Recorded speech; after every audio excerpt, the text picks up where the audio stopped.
Voilà, bonjour à tous, bonjour à ceux que j'ai pas eu le temps de saluer ou que j'ai pas vu ce matin. Voilà, si vous venez pour la première fois avec cette église, eh bien, soyez les bienvenus. Voilà, nous vous accueillons vraiment avec joie ce matin. Donc voilà, ce matin, je vais vous parler d'un thème, un encouragement de la parole de Dieu que j'ai intitulé Veille sur ton cœur. Voilà. Et donc pour parler de ce thème, j'ai choisi de prendre dans la parole la parabole des 10 jeunes filles que peut-être vous connaissez. Et donc on va d'abord lire le passage, et donc j'ai demandé à Floriane si elle pouvait lire le PowerPoint qui va s'afficher voilà, sur l'écran.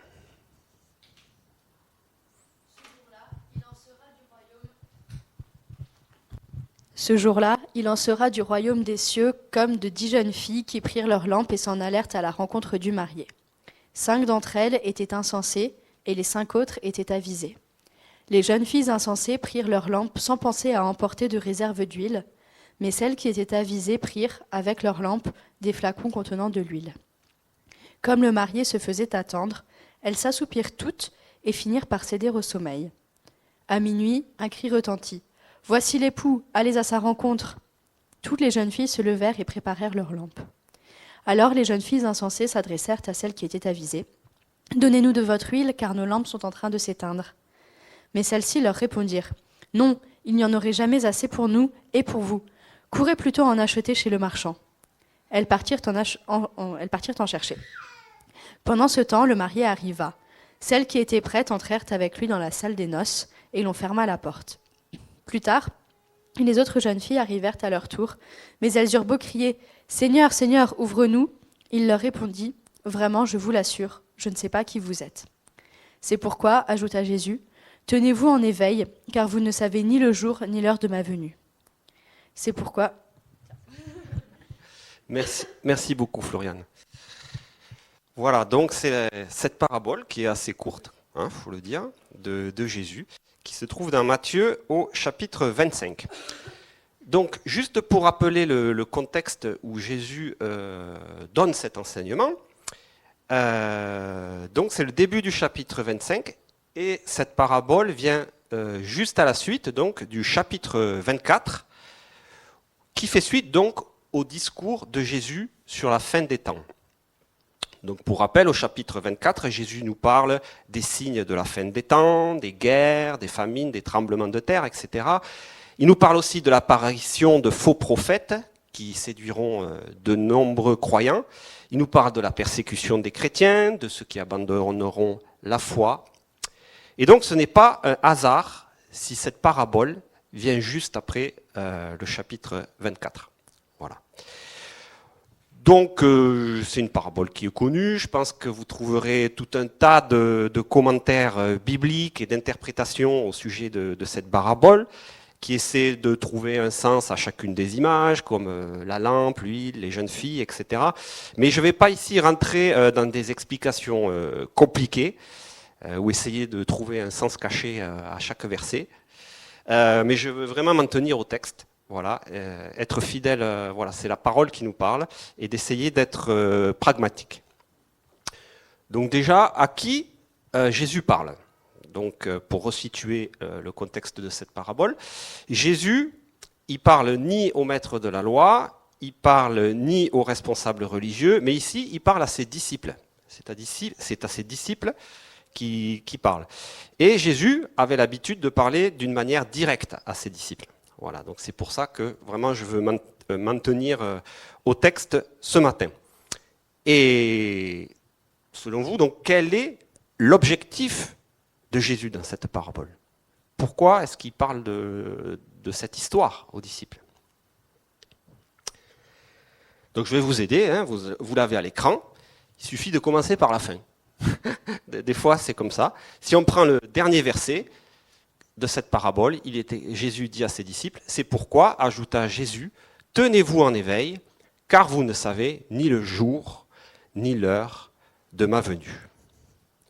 Voilà, il ne faut donc pas chercher plus loin, il n'y a pas plus clair que ce verset. Le message que Jésus veut nous faire passer par cette parabole, c'est veillez, préparez-vous, car vous ne savez pas le moment de mon retour. Voilà. Donc, la bonne nouvelle, déjà, dans ce verset, c'est que Jésus nous annonce qu'il va revenir. Donc ça, déjà, c'est positif. Peut-être la moins bonne nouvelle, c'est qu'on ne sait pas quand. Ni le jour, ni l'heure. Si on le savait, ça nous arrangerait bien parce qu'on pourrait bien se préparer.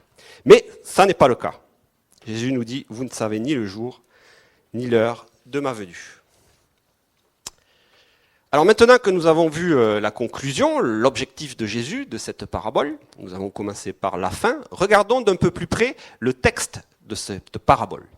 Donc si je fais un petit résumé, Jésus raconte l'histoire d'un mariage, il va comparer le royaume de Dieu à 10 jeunes filles qui vont accompagner le marié jusqu'à la salle de noces, où se trouve certainement la mariée. Du moins, on peut l'imaginer. Donc ce sera le soir, la nuit sera tombée, et les jeunes filles formeront comme une garde d'honneur avec des lampes, ce sera magnifique. Alors attention aux amalgames, les 10 jeunes filles ne vont pas épouser le marié. Hein. Ce sont seulement des invités, peut-être ce sont les demoiselles d'honneur de la mariée, on ne le sait pas. Mais voilà, le marié tarde à venir. Et les jeunes filles s'assoupissent, s'endorment. Finalement, le marié n'arrive qu'à minuit. Donc, bonne nouvelle pour certaines, elles ont pris du combustible pour les lampes et peuvent alors accompagner le marié jusqu'à la salle de noces. Mais mauvaise nouvelle pour les autres, comme nous venons de le lire, elles n'ont pas de réserve de combustible pour leurs lampes et donc elles ne peuvent pas participer au cortège, au flambeau qui amènera le marié jusqu'à la salle de noces. Qu'est-ce qui se passe ? Celles qui n'ont pas d'huile demandent à celles qui en ont de partager. Mais les premières refusent. Alors ça peut nous paraître méchant sur le moment, on peut se dire ouais, c'est pas très chrétien, elles veulent pas le partager. Mais si on y réfléchit davantage, c'est logique. Car si elles partagent, dans ce cas précis, il n'y aura pas assez de combustible pour tout le monde et les lampes s'éteindront en plein milieu du cortège, bien avant d'arriver à la salle de noces. Donc, tout le monde aura perdu. C'est un peu comme si vous aviez dans votre voiture juste assez d'essence pour arriver à votre lieu de destination et que s'il y a quelqu'un qui se trouve en panne d'essence, vous lui donnez de l'essence, qu'est-ce qui va se passer ? Vous n'aurez pas assez d'essence vous-même pour aller jusqu'à votre destination. Donc tout le monde sera perdant. On le comprend bien. Donc dès le verset 2, Jésus nous informe clairement que sur les 10 jeunes filles, il y en a 5 qui sont sages et il y en a 5 qui sont insensées ou folles, selon les versions de votre Bible. Bon, je reste modéré et je dis insensé. Donc, les 5 filles insensées n'ont pas pris de réserve de combustible pour leur lampe. Donc si je reprends l'exemple de ma voiture, pour bien comprendre pourquoi elles sont insensées, c'est comme si vous devez partir en voyage, quelque part, que vous êtes sur la réserve d'essence et que vous décidez quand même de partir. Donc vous n'allez pas aller très très loin, puisque la réserve, vous pouvez faire peut-être 50 ou 100 km. Normalement, je pense, toute personne bien constituée, avant de partir en voyage ou en vacances, vous allez d'abord aller à la station-service pour faire le plein, et une fois que vous avez fait le plein, voilà, vous pouvez démarrer votre voyage. Ça paraît évident comme ça, mais effectivement, les filles insensées, elles n'ont pas réfléchi comme ça. Et c'est pour ça que Jésus les appelle insensées ou folles.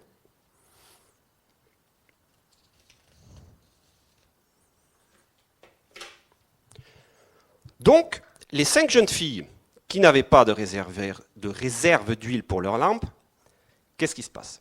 Elles n'ont pas pu participer au cortège pour accompagner le marié. Qu'est-ce qu'elles vont faire ?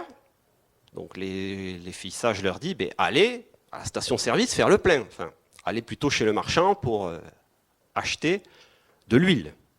Et c'est ce qu'elles firent.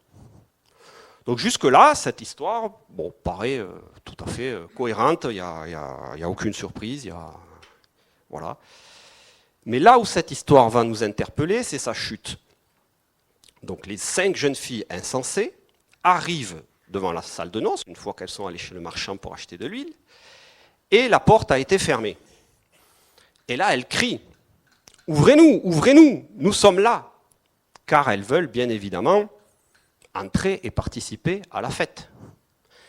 Mais à ce moment-là, le marié leur répond « En vérité, je ne vous connais pas. » Waouh, ça jette un froid.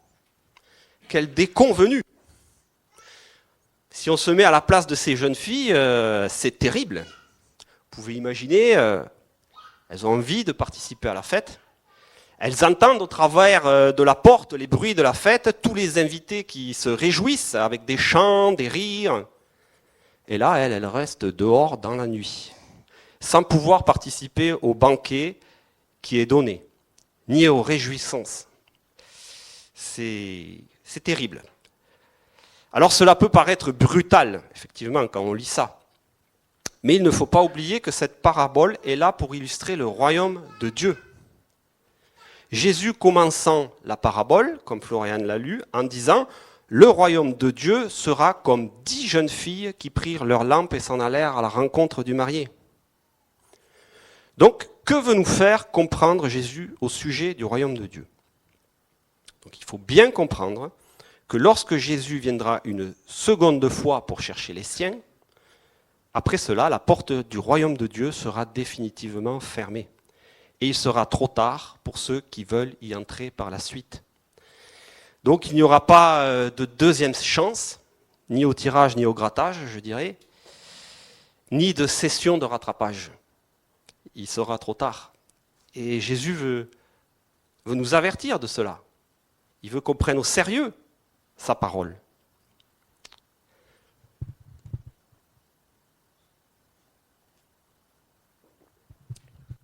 Alors, je vais vous raconter une petite anecdote qui m'est arrivée récemment. Donc à l'aéroport de Toulouse, on était en famille, on attendait notre avion. Et il y avait à côté de nous une autre porte d'embarquement où il y avait un autre vol. Et donc l'hôtesse d'accueil était en train de terminer l'embarquement des passagers. Et après, elle ferme la porte. Et 2 minutes plus tard, on voit une famille qui arrive en courant avec des enfants, un bébé, une poussette, etc.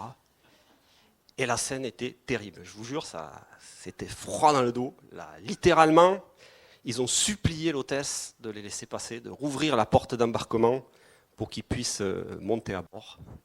Mais malheureusement, il était trop tard. La porte était déjà fermée. Et donc là, je me suis dit, mais voilà, j'ai vu la détresse de ces personnes et c'était quelque chose de vraiment qui faisait mal au cœur. Donc ça m'a marqué et je me suis demandé, mais pourquoi, du coup, l'hôtesse d'accueil n'a pas pu rouvrir la porte d'embarquement pour les faire embarquer. En plus, on voyait à travers les vitres du hall les autres passagers qui montaient l'escalier pour entrer dans l'avion. Donc c'était un peu paradoxal, mais je me suis renseigné du coup sur Internet. Et en fait, déjà, la première chose, c'est que l'hôtesse d'accueil n'a pas le pouvoir de rouvrir la porte d'embarquement. Ça ne dépend pas d'elle. Elle n'a pas les accréditations possibles. Et seule une personne avec un plus haut niveau de responsabilité serait en mesure d'ouvrir la porte. Et l'autre raison, c'est parce que lorsqu'on ferme la porte d'embarquement, il y a un manifeste de vol qui est édité avec toute la liste des passagers. Ce manifeste de vol est donné à l'équipage pour savoir qui est dans l'avion. Et c'est aussi ce manifeste de vol qui permet de calculer avec précision la masse au décollage de l'appareil. Et donc, il permet aussi de calculer avec précision la masse de kérosène qu'on doit mettre dans l'avion pour pouvoir décoller. Bon, tout ça pour dire que si on rouvrait la porte d'embarquement pour la famille, pour qu'elle puisse décoller, ben l'avion aurait été en retard, tout simplement. Et tous les passagers qui étaient arrivés à l'heure auraient été pénalisés, parce que du coup, leur vol aurait été en retard. En plus, on sait bien que les aéroports sont saturés, donc l'avion ne peut pas redécoller quand il veut, et il faut attendre qu'il y ait un autre slot, un autre créneau de décollage disponible pour pouvoir décoller. Donc ça ajouterait du retard au retard, etc. Et pour cette raison, il n'est pas possible de rouvrir une porte une fois qu'elle est fermée. Donc où je vais en venir? Donc tout ça pour illustrer le fait qu'il ne faut pas prendre à la légère l'appel à la vigilance de notre Seigneur. Et certainement, ces personnes qui avaient été en retard à l'aéroport avaient été certainement aussi appelées. Mais peut-être elles n'ont pas, je ne sais pas pour quelle raison elles étaient en retard. Mais peut-être elles n'ont pas pris assez au sérieux l'heure de décollage. Donc, Jésus nous demande de veiller. Et si Jésus nous invite à veiller, c'est pour une bonne raison. Pourquoi il nous demande de veiller? C'est parce qu'il y a un danger. Il y a un danger. Et quel est ce danger? C'est qu'avec l'attente ou les tribulations, nous nous décourageons, nous pouvons même faire marche arrière dans notre marche avec Jésus, nous pouvons abandonner même la foi. Et ce danger, il est réel. Sinon, Jésus ne nous aurait pas avertis. C'est pour ça qu'il nous encourage à veiller.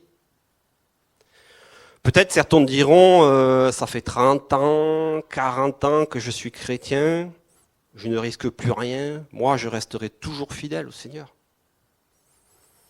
N'est-ce pas l'apôtre Pierre qui a dit à Jésus, même s'il me fallait mourir avec toi, je ne te renierai pas. Est-ce que nous sommes meilleurs que Pierre? Est-ce que ça peut jamais nous arriver de tomber? Je pense qu'il faut rester humble et veiller, comme le Seigneur nous le dit, parce qu'on est à l'abri de rien. Jésus nous dit bien dans le chapitre 24, donc c'est juste avant cette parabole, hop là, voilà, au verset 9 du chapitre 24, juste avant le chapitre 25, « Tous les peuples vous haïront à cause de moi. À cause de cela, beaucoup abandonneront la foi. Ils se trahiront et se haïront les uns les autres. » Donc Jésus nous dit, beaucoup abandonneront la foi. C'est pour cela que nous devons veiller et nous tenir prêts, comme l'ont fait les 5 jeunes filles sages. Alors je pense que l'objectif de Jésus, peut-être vous vous dites, ouais, cette parole, elle est dure quand même, hein, c'est brutal. Mais je pense que l'objectif de Jésus, le cœur du Seigneur, c'est pas de nous faire peur. Il n'est pas là pour nous faire peur. Ouh, attention, si vous ne veillez pas, vous allez aller en enfer et la porte sera fermée et vous ne pourrez pas rentrer. Non. Je pense qu'il veut nous avertir afin que l'on ne s'endorme pas sur nos lauriers. Les 5 jeunes filles insensées, elles étaient aussi appelées à participer aux noces. Mais malheureusement, elles se sont perdues en cours de route. Combien de chrétiens se sont réjouis un moment à la lumière de la parole de Dieu et de la bonne nouvelle du salut, mais après ont cessé de croire et sont retournés dans le monde, dans une vie sans Jésus. On met Jésus de côté. Et peut-être que lorsque le Seigneur reviendra, ces mêmes personnes frapperont à la porte et diront « Rappelle-toi Seigneur, il y a longtemps de cela, j'ai cru en toi à un moment donné. » Même si après, oui, j'ai choisi de t'exclure de ma vie et de vivre selon ma propre volonté, mais un jour, j'avais cru en toi. Mais il sera trop tard. Le Seigneur leur dira certainement « Je ne vous connais pas », tout comme le marié le dit aux 5 jeunes filles insensées.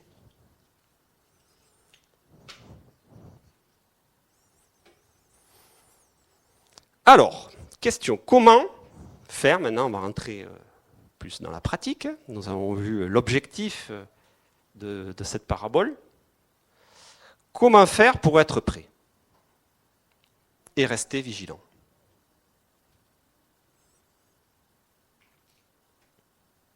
Donc comme nous l'avons vu, nous devons veiller parce qu'il y a un réel danger, celui d'abandonner la foi, mais nous devons aussi veiller parce que nous sommes faibles.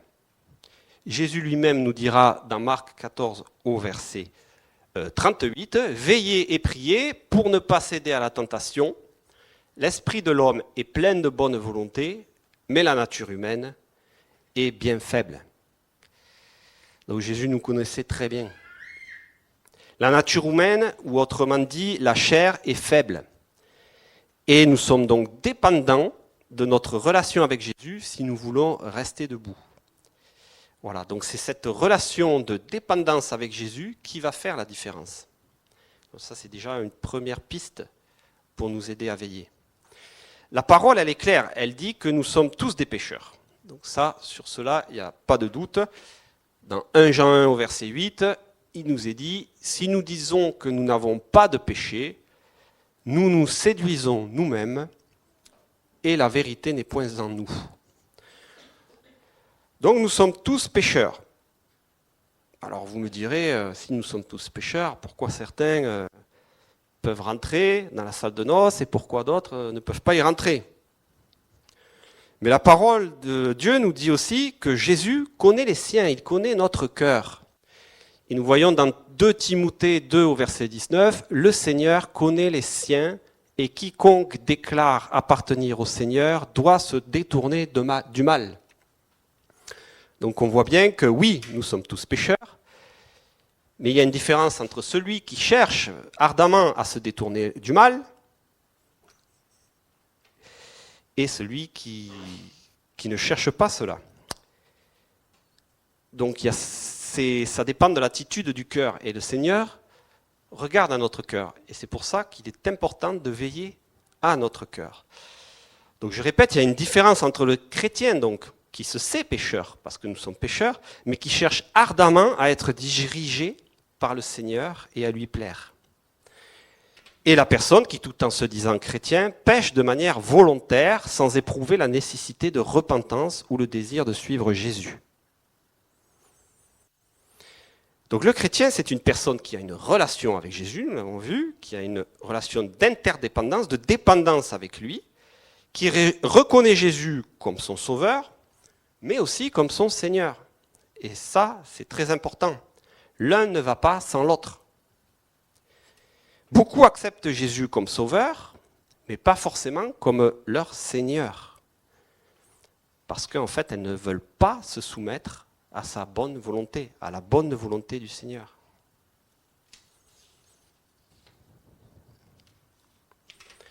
Donc, je vais vous donner un petit exemple personnel. Voilà, j'espère que je ne vous ai pas perdu. Vous êtes toujours là? Bon. Alors, j'ai entendu moi la parole de Dieu quand j'étais jeune, adolescent, jeune adulte. Voilà. Et en fait, j'ai très vite accepté Jésus comme mon sauveur. En fait, ça ne m'a pas posé de problème d'accepter Jésus comme mon sauveur, parce que je préfère de loin aller au paradis qu'en enfer. Je préfère de loin rentrer dans la salle de noces que de rester dehors dans la nuit. Donc, reconnaître Jésus comme mon sauveur, afin d'obtenir le salut, aucun problème pour moi. Mais accepter Jésus comme mon Seigneur, là, c'était une autre affaire. Ça demande de modifier certaines choses dans sa vie, de mettre des choses de sa vie en corrélation avec la parole de Dieu. Ça, c'est pas forcément facile. En plus, j'étais étudiant. Et donc, je voulais profiter de ma jeunesse au sens du monde, bien sûr. C'est-à-dire, je voulais boire, faire la fête, avoir plein de conquêtes féminines, etc. En fait, je voulais satisfaire les désirs égoïstes de mon cœur, tout simplement.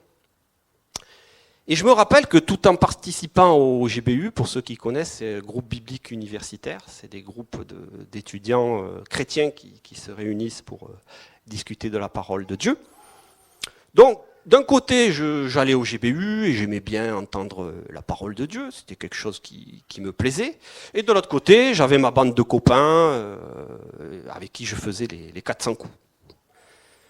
Et donc pour moi, c'était hors de question que Jésus conduise ma vie à ce moment-là. Mon état d'esprit, c'était je suis libre, je fais ce que je veux, j'en profite.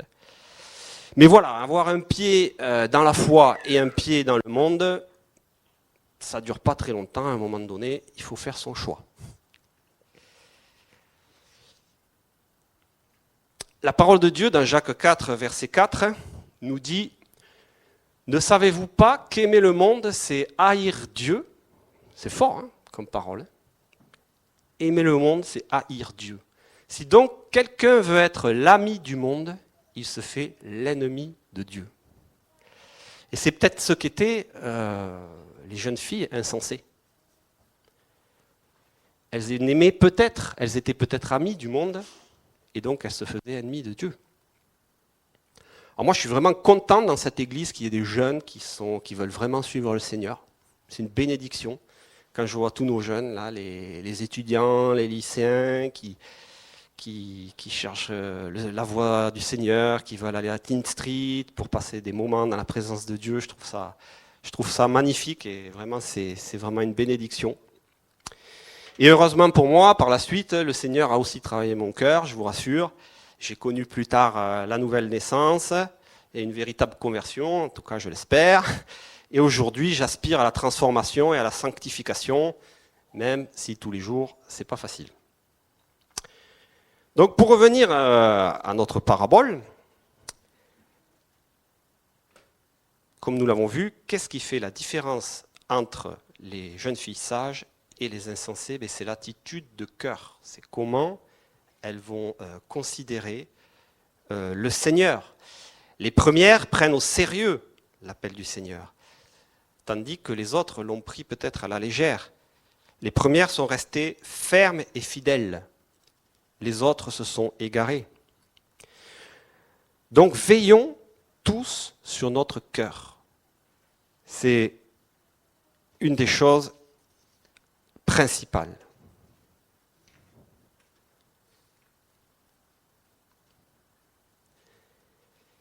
Je voudrais vous lire simplement une parole du Seigneur pour nous encourager. Parce que Dieu est fidèle et si nous cherchons sérieusement à le suivre, il ne va pas nous laisser tomber, il va nous accompagner. Donc il ne faut pas avoir peur de cette parabole. Si nous cherchons sérieusement à le suivre, la porte ne sera pas fermée.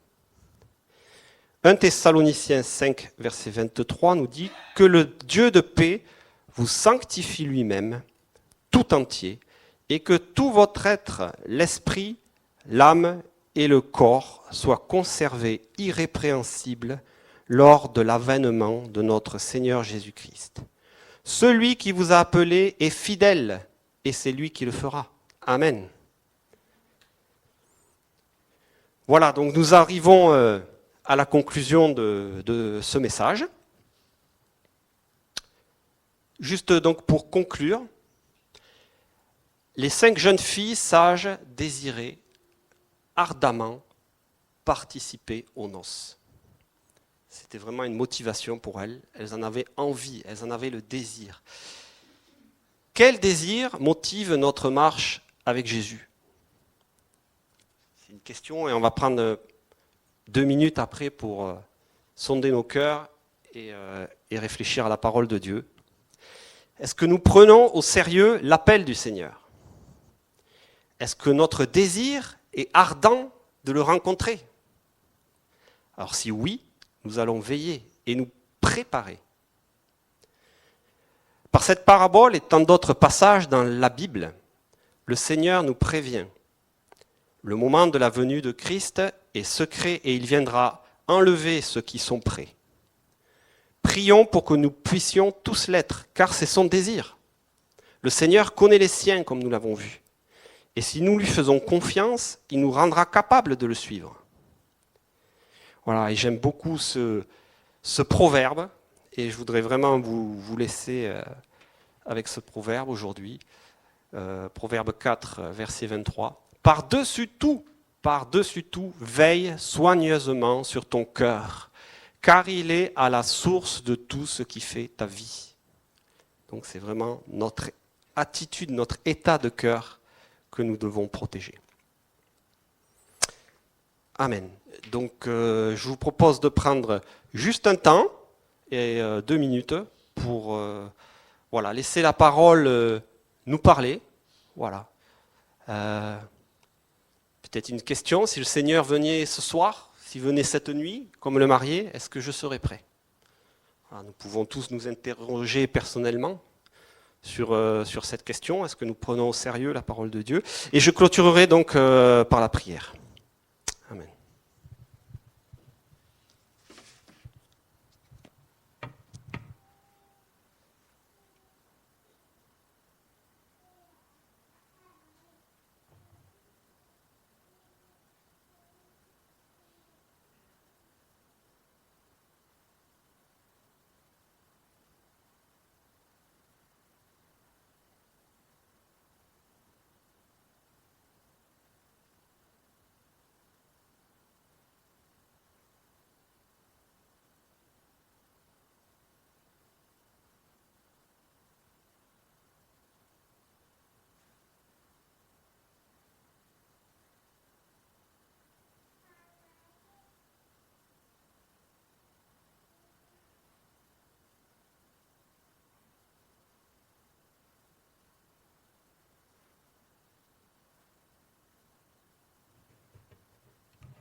Oui, merci Seigneur, parce que tu es bon. Et tu désires que tous nous participions aux noces. Tu désires que tous nous soyons avec toi dans ton royaume, Seigneur Jésus. Je veux te prier pour nous tous. Je veux te prier pour nos cœurs. Aide-nous à veiller sur nos cœurs. Aide-nous à prendre au sérieux ta parole, Seigneur Jésus, parce que ton retour est proche. Et comme le dit ta parole, nous ne savons ni le jour ni l'heure, Seigneur Jésus. Aide-nous à nous encourager les uns les autres par ta parole. Oui, Seigneur, encourage-nous. Merci parce que tu es fidèle et tu vas faire cela, Seigneur Jésus. Au nom du Seigneur Jésus-Christ. Amen. Soyez bénis.